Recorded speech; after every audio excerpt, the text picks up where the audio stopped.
News first ಆಯೋಜಿಸ್ತಾ ಇರುವ ಕರ್ನಾಟಕದ ಅತಿ ದೊಡ್ಡ ಇವಿ ಎಕ್ಸ್ಪೋ. ಕುಟುಂಬಗಳ ನಡುವೆ ಮಾರಾಮಾರಿ ನಡೆದಿದೆ. ದೊಣ್ಣೆ ಹಿಡಿದು ಪರಸ್ಪರ ಹಲ್ಲೆಯನ್ನ ಮಾಡಿದ್ದಾರೆ ಎರಡು ಕುಟುಂಬಸ್ಥರು.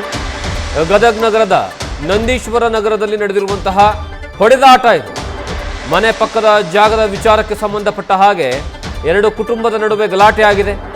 ಭೀಮಪ್ಪ ಕುಟುಂಬದ ಮೇಲೆ ಕುಮಾರ್ನಿಂದ ಹಲ್ಲೆ ಮಾಡಿರುವಂತಹ ಆರೋಪ ಕೇಳಿ ಬರ್ತಾ ಇದೆ. ಕುಮಾರ್ ಮಿರ್ಚಿಯ 15 ಜನರ ಗುಂಪಿನೊಂದಿಗೆ ಬಂದು ಹಲ್ಲೆಯನ್ನ ಮಾಡಲಾಗಿದೆ ಅನ್ನುವಂತಹ ವಿಚಾರ ಈಗ ಗೊತ್ತಾಗ್ತಾ ಇರೋದು.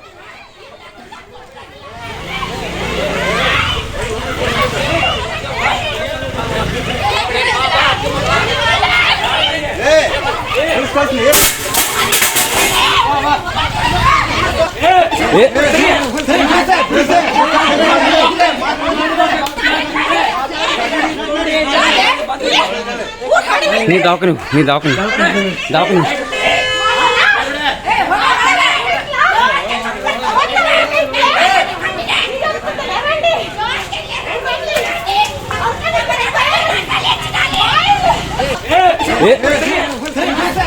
ನೀವೇನು ನೋಡ್ತಾ ಇರಲ್ಲ ದೃಶ್ಯಾವಳಿಗಳು, ಇದು ಗದಗ ಜಿಲ್ಲೆಯಲ್ಲಿರುವಂತಹ ನಂದೀಶ್ವರ ಪ್ರದೇಶದ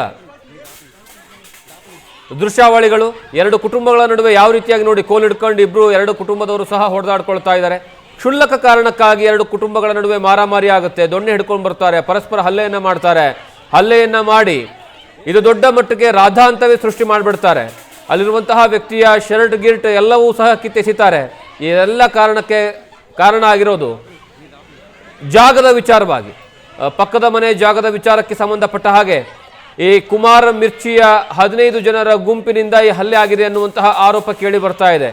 ನೀವು ದೃಶ್ಯಾವಳಿಗಳಲ್ಲಿ ನೋಡ್ತಾ ಇದ್ದೀರಾ ಯಾವ ರೀತಿಯಾಗಿ ಜಾಗದ ವಿಚಾರಕ್ಕೆ ಸಂಬಂಧಪಟ್ಟ ಹಾಗೆ ಅಲ್ಲ ಮಹಿಳೆಯರಿದ್ದಾರೆ, ವಯಸ್ಸಾದವರಿದ್ದಾರೆ, ಯುವಕರಿದ್ದಾರೆ, ಎಲ್ಲರೂ ಸಹ ಎರಡು ಕುಟುಂಬಗಳ ನಡುವೆ ಆಗಿರುವಂತಹ ಗಲಾಟೆ ಇದು.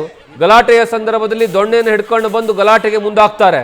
ಇದು ಗದಗ ನಗರದಲ್ಲಿರುವಂತಹ ನಂದೀಶ್ವರದ ಏರಿಯಾ ಏನಿದೆ ಆ ಏರಿಯಾದಲ್ಲಿ ನಡೆದಿರುವಂತಹ ಘಟನೆ. ಮನೆ ಪಕ್ಕದ ಜಾಗದ ವಿಚಾರಕ್ಕೆ ಸಂಬಂಧಪಟ್ಟ ಹಾಗೆ ಗಲಾಟೆ ಆಗುತ್ತೆ.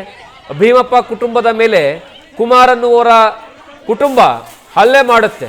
ಹಲ್ಲೆ ಮಾಡೋಕ್ಕಂತಲೇ 15 ಜನರನ್ನ ಕರ್ಕೊಂಡು ಬಂದಿದ್ರು ಕುಮಾರ್ ಮಿರ್ಚಿ ಅನ್ನುವಂತಹ ವಿಚಾರ ಗೊತ್ತಾಗ್ತಾ ಇದೆ. ಈಗ ಎರಡು ಗುಂಪುಗಳ ವಿಚಾರಕ್ಕೆ ಸಂಬಂಧಪಟ್ಟ ಹಾಗೆ ಆ ದೃಶ್ಯಾವಳಿಗಳು ಸ್ಥಳೀಯರು ತಮ್ಮ ಮೊಬೈಲ್ನಲ್ಲಿ ಸೆರೆ ಹಿಡಿದಿದ್ದಾರೆ. ಯಾವ ರೀತಿಯಾಗಿ ಗಲಾಟೆ ಆಗಿದೆ, ಯಾವ ಕಾರಣಕ್ಕಾಗಿ, ಕೋಲ್ ಹಿಡ್ಕೊಂಡು ಬಂದಿದ್ದೇನು, ಎಲ್ಲದರ ಬಗ್ಗೆನೂ ಸಹ ಈ ಒಂದು ದೃಶ್ಯಾವಳಿಗಳಲ್ಲಿ ಕಾರಣ ಸಿಗ್ತಾ ಇದೆ. ಈಗಾಗಲೇ ಈ ಒಂದು ಪ್ರಕರಣ ಯಾವಾಗ ದೊಡ್ಡ ಮಟ್ಟದಲ್ಲಿ ಸುದ್ದಿ ಆಗುತ್ತೋ ಈ ಬಗ್ಗೆ ಪ್ರಕರಣ ದಾಖಲಾಗುವಂತಹ ಸಾಧ್ಯತೆಗಳು ಸಹ ಈಗಾಗಲೇ ಇದಾವೆ ಅನ್ನುವಂತಹ ಮಾಹಿತಿ.